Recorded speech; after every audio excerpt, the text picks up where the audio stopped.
Jeigu esi mama, jautiesi pavargusi ir suirzusi, šitas video skirtas tau. Ne todėl, kad tu darai kažką blogai, o todėl, kad kai kurie tavo kasdieniniai įpročiai atima jėgas.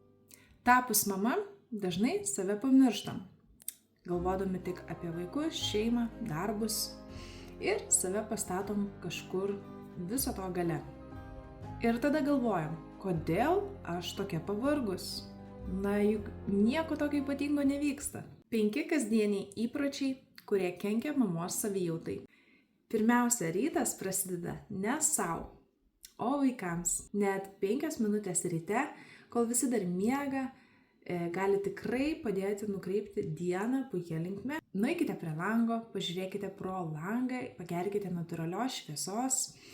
Galite šiek tiek padaryti tempimo pratimų, nebūtinai sportuoti ar daryti kažką labai itin grubaus, tiesiog nusiteikti dienai. Galbūt kavos puodelis, tylumoje, galbūt rašymas, užrašyti vieną sakinį apie dienos kryptį, ko jums reikia tą dieną. Antra, tai valgymas paskubomis arba visai pamirštas maistas. Nepatikėtumėt, bet dauguma mamų pavalgo paskutinės arba išvis to nedaro. Aš savo visada daviau pažadą to nedaryti ir taip nedarau.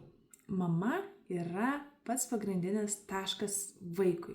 Nuo ko atsispiriam toliau? Mama su energija, su sveikata daug geriau galės pasirūpinti savo vaiku negu išsekusi mama.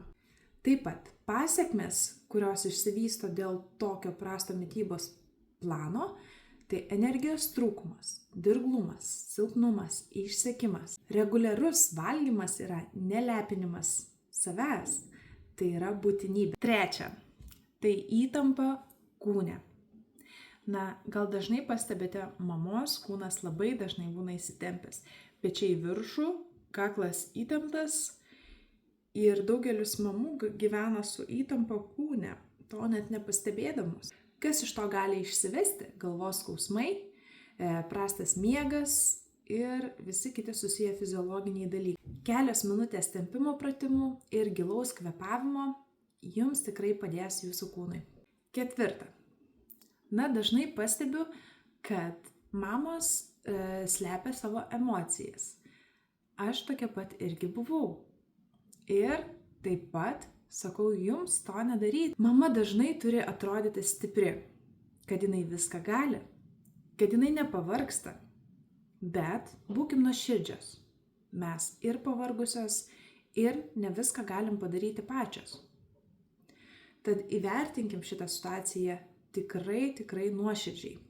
Ir pasakykim, kaip jaučiame savo aplinkiniams draugams ar šeimai. Ko pasekmė šito viso nuovargio ir streso ir emocijų neišsakymo gali privesti prie vidinio nuovargio, perdegimo. Tai yra daug blogiau negu pasakymas, kaip jautiesi. Ir kalbėti apie savo sunkumus tai yra nesilpnumo požymis. Tai yra stiprybės požymis. 5. Tai poilsis su kaltės jausmu. Ar esate tai patyrę? Aš tikrai esu patyrusi. Aš gal net patiriu tai kasdien. Na, o ar taip turėtų būti? Net kai mama ilsisi, jos galvoje sukasi mintis. Ką dar reikėjo padaryti? Poilsis tikrai neveikia, jeigu save kaltiname poilsio metu. Ir antras dalykas. Nuovargis tai kaupiasi ir jis niekur nepabėga, tik velkasi iš paskos. Atminkite, tu neprivalai pelnyti poilsio, jis tau yra būtinas. Jeigu šitam video atpažinai save, tu nesi bloga mama, tu esi pavargusi mama. Ir tai nereiškia, kad kažkas su tavim negerai. Jeigu tau šis video buvo naudingas, parašyk komentare, koks įprotis tau pažįstamiausias. O jei nori daugiau tokių pokalbių apie mamos savijautą, būtinai prenumeruok mano YouTube kanalą. Iki!